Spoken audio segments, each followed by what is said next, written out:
कहते हैं कि इंसान की किस्मत उसके कर्म से बनती है, लेकिन बहुत कम लोग ये समझ पाते हैं कि हमारे कर्म वही होते हैं जैसी हमारी सोच होती है, और जब सोच बदलती है तो हमारी पूरी दुनिया बदल जाती है।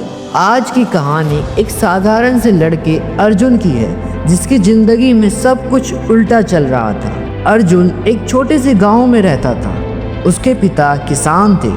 घर की हालात बहुत ख़राब थी। स्कूल जाते वक्त उसके पास कभी नए कपड़े नहीं होते थे, ना ही अच्छे जूते। बच्चे उसे चिढ़ाते थे। एक दिन अर्जुन ने अपने पिता से कहा, पापा, हमारी किस्मत ही खराब है, हम कभी कुछ अच्छा नहीं कर सकते। उसके पापा मुस्कुराए और बोले, बेटा, किस्मत बदलने से पहले सोच बदलनी पड़ती है।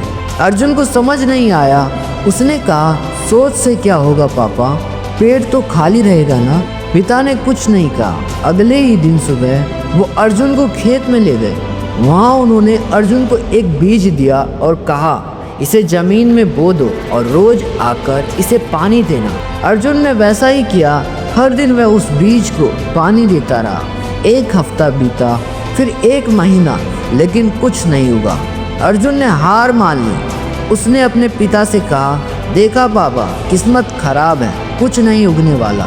उसके पिता मुस्कुराए और उसे उसी जगह ले गए।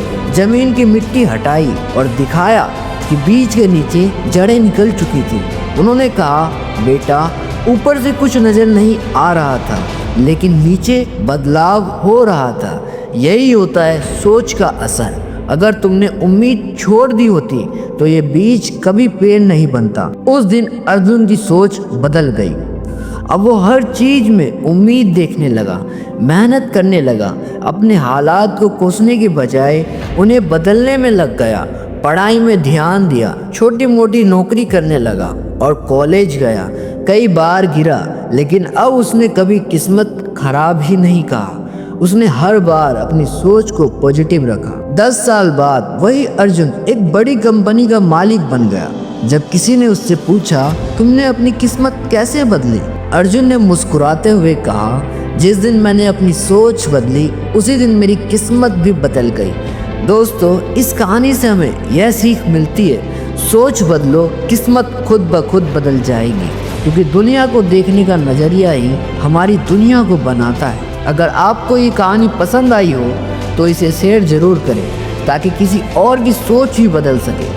मिलते हैं अगली प्रेरणादायक कहानी के साथ। तब तक के लिए सब्र करो, शुक्र करो और आगे बढ़ते रहो।